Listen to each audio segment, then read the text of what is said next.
বিগত দিনের চেয়ে বগুড়া জেলাতে এখন চাকুমারার প্রাদুর্ভাব অনেক কমে গেছে। বাংলাদেশে যত ধরনের অপরাধ সংঘটিত হয়ে থাকে তার ম্যাক্সিমাম অপরাধগুলোই বগুড়া জেলাতে সংঘটিত হয়। যে কাজ করে তার সমালোচনা বেশি হয়, এটা আপনারাও জানেন। বর্তমান আইন শৃঙ্খলা বাহিনীর পরিস্থিতি বগুড়ায় এখন কেমন মনে করছেন আপনারা? আপনারা জানেন যে বগুড়া জেলা একটি জনবহুল জেলা এবং আমাদের উত্তরবঙ্গের প্রবেশদ্বার বলা হয়। বগুড়া জেলায় আশেপাশে তুলনামূলক জেলার চেয়ে জনসংখ্যা বেশি এবং ক্রাইমের প্যাটার্নও ভিন্নতর। এখানে আমার দেখা বাংলাদেশে যত ধরনের অপরাধ সংঘটিত হয়ে থাকে তার ম্যাক্সিমাম অপরাধগুলোই বগুড়া জেলাতে সংঘটিত হয়। এর কারণ এখানে বাংলাদেশের বিভিন্ন এরিয়া থেকে লোকজন সেখানে বসবাস করে। এখানে বিভিন্ন শিল্প কারখানা আছেন। পূর্ব থেকেই অনেকটা উন্নত জেলা বগুড়া, সেই হিসাবে এখানে অপরাধের প্রাদুর্ভাব একটু বেশি তুলনামূলক অন্য জেলার চেয়ে। অপরাধের প্রবণতা বেশি হলে পরেও আপনারা এটা সুনিশ্চিত হবেন যে বিগত দিনের চেয়ে বগুড়া জেলাতে এখন অপরাধের পরিমাণ অনেক কম। আপনি যদি তুলনা করেন 1 বছর বা 1.5 বছর পূর্বের, সে সময় শহরে হানি ট্র্যাপ, বগুড়াতে হানি ট্র্যাপের ঘটনাটা অনেকটা বেশি ঘটে। হানি ট্র্যাপের মতো ঘটনা ছিল, অপহরণের মতো ঘটনা ছিল। এই সংক্রান্তে আমরা প্রচুর পরিমাণে আমরা মামলা নিয়েছি, যেটা আপনারা দেখেছেন। রিসেন্টলি শহরে হানি ট্র্যাপের মতো ঘটনা আমরা একদম দেখতেই পাচ্ছি না, বা অপহরণ এ ধরনের কোনো ঘটনা দেখতে পাচ্ছি না। ন্যাচারাল যে ক্রাইমগুলো হয়ে থাকে শুধুমাত্র সেই ধরনের ক্রাইমগুলোই বর্তমান শহরে দেখা যাচ্ছে এবং সেগুলো ডিটেকশনের হার খুবই ভালো। মাদকদ্রব্য দমনে ডিবির এখন সাম্প্রতিক সময়ে কোনো গুরুত্বপূর্ণ অভিযান পরিচালিত হচ্ছে কিনা, বা অভিনব কোনো অভিযান পরিচালনার কথা আপনারা আসলে ভাবছেন কিনা, কি মনে হয় আপনাদের? আসলে কলোনিগুলো এখানে আপনারা দেখবেন যে এখানে আমাদের যারা কুলি মজুর, যারা আমাদের খুবই নিম্ন বিত্ত শ্রেণীর লোকজন, তারা এখানে বসবাস করে। বিশেষ করে সুইপার টাইপের এরা বিশেষ কলোনিগুলোতে তারা বসবাস করে। এবং ইতিপূর্বে আমরা বিভিন্ন কলোনিতে, যেমন হাড্ডিপট্টি বা সুইপার কলোনি, রেল কলোনি, সবতে আমরা অভিযান করেছি এবং আপনারা দেখেছেন আমরা 60 কেজি 70 কেজি করে গাঁজা উদ্ধার করতে সক্ষম হয়েছি। এখানে আসলে নিম্নবিত্ত আয়ের এবং কুলি মজুর এবং যেখানে সুইপার শ্রেণীর লোক থাকার কারণে এরা ওই অপরাধে জড়িয়ে পড়ে। এরা সারাদিন বিভিন্ন এই ধরনের কাজ করাতে জড়িয়ে পড়ে।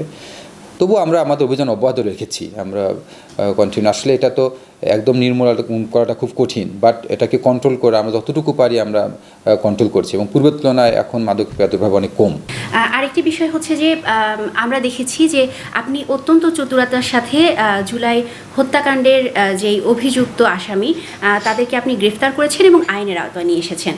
তো এগুলো নিয়ে যেরকম আপনার বিষয়ে অনেক কথা হয়েছে, অনেক প্রশংসা হয়েছে, সেরকম সমালোচনারও শিকার হতে হয়েছে আপনাকে। তো এই সমালোচকদের আসলে আপনি কিভাবে দেখেন এবং তাদের উদ্দেশ্যে আপনার কিছু বলার আছে কিনা?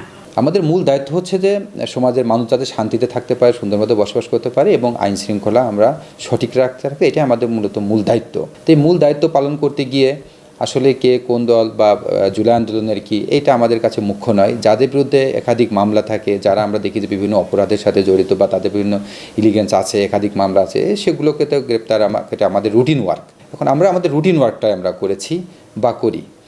আর যে কাজ করে তার সমালোচনা বেশি হয়, এটা আপনারাও জানেন। হ্যাঁ, আমি মনে করি যদি আমার সমালোচনা বেশি থাকে তাহলে হয়তো আমি সমাজের জন্য ঠিকমতো কাজ করতে পেরেছি, বা আসলে আমরা কি কাজ করি না করি এটা সমাজের মুখপাত্র আপনারা এটা সঠিকভাবে বিচার করতে পারবেন। আমি নিজেরটা নিজে নাই বললাম। কিছুদিন আগে আপনাকে প্রত্যাহারের জন্য ও রাজশাহী রেঞ্জ রিজার্ভ ফোর্সের সংযুক্তির একটি আদেশ এসেছিল এবং পরবর্তীতে তদন্ত সাপেক্ষে সেই আদেশটি বাতিলও করা হয়েছে। তবে এই প্রত্যাহারের আদেশের পর বগুড়াতে কিন্তু অনেক আন্দোলন হয়েছিল এই প্রত্যাহার বাতিলের জন্য, এবং বগুড়াবাসী সেই আন্দোলনে অংশ নিয়েছিলেন। তো এই বিষয়টি আপনার কাছে আসলে কেমন লাগে?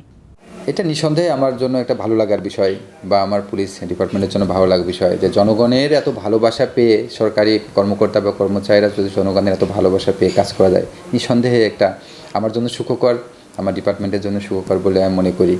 সেদিক থেকে বিষয়টা আপনারাই মূল্যায়ন করবেন, বাট বগুড়াবাসীর প্রতি আমি চিরকৃতজ্ঞ। বাকি সময়টুকু যেন আমি সুন্দর করে কাজ করতে পারি, আমার সবাই দোয়া করবেন। সাম্প্রতিক সময়ে অপরাধের কোন ধরনগুলো আসলে আপনারা সব থেকে বেশি উদ্বেগজনক বলে মনে করছেন? দেখুন, আমি একটু আগেও বলেছি যে বগুড়াতে বিভিন্ন ধরনের অপরাধ সংগঠিত হয়ে থাকে। বিভিন্ন সংগঠিত বগুড়া জেলাতে একটা জনবহুল জেলা হিসেবে সংগঠিত হয় বা হচ্ছে। এর ভিতরে আমরা চ্যালেঞ্জ হিসেবে বর্তমান আমরা বগুড়া জেলাতে শিশু বাচ্চারা বা আমাদের কিশোররা যে অপরাধগুলো করছে, এই অপরাধগুলো নিরসনে আমরা খুব চ্যালেঞ্জের সম্মুখীন হচ্ছি। কারণ এই বাচ্চাগুলো উঠতি বয়সে, এরা টিনেজ, এরা বয়স 18, ম্যাক্সিমাম বাচ্চার বয়স 18 বছরের কম। 18 বছরের কম হওয়ার কারণে আমরা এদের উপরে সঠিকভাবে আইনটি আমরা প্রয়োগ করতে পারছি না। এরা বিভিন্ন রকম আইনের ফাঁক ফোকর দিয়ে তারা বের হয়ে যাচ্ছে, তারা শিশু হওয়ার কারণে, কিশোর হওয়ার কারণে। এটা বর্তমান আমাদের জন্য একটা বড় চ্যালেঞ্জ হয়ে দাঁড়িয়েছে। অনেক সময় দেখা যায় যে আপনারা আসলে অনেক অভিযান পরিচালনা করছেন মাদকের বিরুদ্ধে এবং অনেককে আইনের আওতায় নিয়ে এসেছেন। অনেকে খুচরা ব্যবসায়ী থাকে, তবে খুচরা ব্যবসায়ীরা বেশিরভাগ সময়ে মাদকদ্রব্য বহন করলেও তাদের যেই গডফাদার অথবা যদি বলি পাইকারি বিক্রেতা, তারা কিন্তু আসলে মনে হয় সেভাবে মাদকদ্রব্য শরীরে বহন করে না। তো তাদেরকে ধরার জন্য আপনাদের কোনো অভিনব প্রচেষ্টা আছে কিনা? আসলে আমাদের ল অনেক অ্যামেন্ডমেন্ট হয়েছে। আগে আমরা ছিল হচ্ছে কারো হেফাজতে যদি মাদক পাওয়া যায় তার বিরুদ্ধে শুধু মামলা হতো। এখন আমরা যদি এর পৃষ্ঠপোষককারীকে, অর্থ যোগানদাতাকে, এদের বিরুদ্ধে আমরা আইনি অ্যাকশন নিতে পারি। আপনি সঠিক বলছেন যে ম্যাক্সিমাম ক্ষেত্রেই যে এদের যে মূল হোতা তারা অনেকটা দূরে থাকে হোয়াইট কলার ক্রিমিনাল হিসাবে। তা আমরা তাদের ব্যাপারে জেলা গোয়েন্দা শাখা আমরা হচ্ছে যে অপরাধীর চেন ধরে আমরা চেষ্টা করি যে তাদেরকেও আমরা আইনের আওতায় নিয়ে আসতে। এবং আমরা এদের মেন হাবটা থাকে কক্সবাজার, চিটাগাং, এদিকে আমাদের বগুড়া থেকে অনেক দূরে। অনেক সময় তাদেরকেও আমরা আমাদের মামলা আসামি শ্রেণীভুক্ত করি। অনেক সময় তারা আসে না, তারা শুধু ক্যারিয়ার দিয়ে মালটা বগুড়াতে বা বিভিন্ন জেলাতে প্রেরণ করে থাকে। তাদেরকে আমরা আসামি করি এবং তাদেরকে আমরা ধরছি। আরেকটি বিষয় হচ্ছে যে শহরকে সিসি ক্যামেরা আওতায় যদি নিয়ে আসা যায় তাহলে এই ধরনের অপরাধগুলো কমবে কিনা, অথবা এই যে কিশোর গ্যাং তাদেরকে নির্মূল করার জন্য অভিভাবকের উদ্দেশ্যে আপনার কিছু বলার আছে কিনা? আসলে আপনি সঠিক বলেছেন। শিশু কিশোরদের ব্যাপারে আসলে আমরা কঠিনভাবে আমরা ওইভাবে যে প্রথমে যেটা বলছি যে এটা আসলে তাদের প্রতি আমরা কঠিনভাবে আইনটা প্রয়োগ করতে পারছি না এবং কিশোররা তারা বিভিন্ন অপরাধের সাথে জড়িয়ে যাচ্ছে।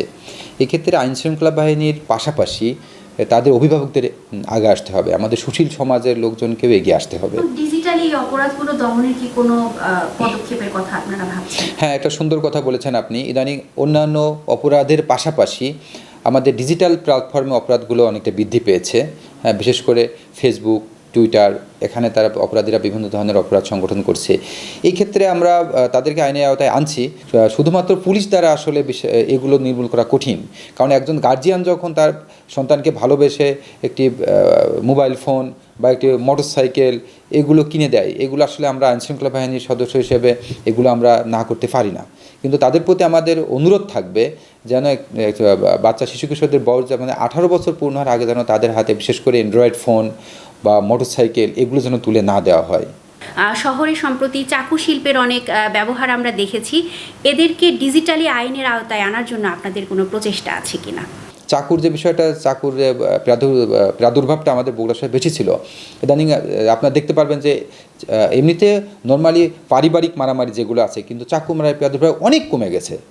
সাধারণ মানুষ আসলে অনেকে জানতে চায় যে তারা আসলে অপরাধ দমনে ডিবিকে কিভাবে তথ্য দিবে এবং তথ্য দিয়ে তারা কিভাবে আপনাদেরকে সহযোগিতা করবে, এটা যদি সাধারণ মানুষকে দৈনিক করতোয়ার মাধ্যমে আপনি জানান। এই ব্যাপারে আমি দ্ব্যর্থহীনভাবে আপনাকে বলতে পারি যে আপনারা পুলিশের প্রতি 100% আপনারা পুলিশের প্রতি বিশ্বাস রাখতে পারবেন। বিশেষ করে আমি আমার ইউনিটকে বলি, জেলা গোয়েন্দা শাখা আমাদের বগুড়া অনেক স্বনামধন্য একটি ইউনিট। এখানে কখনোই তথ্য প্রদানকারী তথ্য কখনোই ইতিপূর্বে প্রকাশ করা হয়নি এবং ভবিষ্যতে হবেও না। এখন অ্যাপসে, আপনি গুগল অ্যাপসে গিয়ে আপনি জেলা গোয়েন্দা শাখা অফিসার ইনচার্জ দিকে আপনি যদি সার্চ দেন, সাথে সাথে ওখানে আপনি সরকারি যে নাম্বারটা আছে নাম্বারগুলো পেয়ে যাবেন। এবং আমি সাধারণ জনগণের উদ্দেশ্যে বলতে চাই, যে কোনো জায়গায় যে কোনো ধরনের অপরাধ সংঘটিত হলে মাদক সহ আদার্স যে কোনো বিষয়ে যেন তার নির্ধার যেন আমাদেরকে সংবাদ প্রদান করে। এবং শতভাগ আমরা এটা আমি নিশ্চিত করছি যে এখানে তথ্যদাতার পরিচয় প্রকাশ হবে না।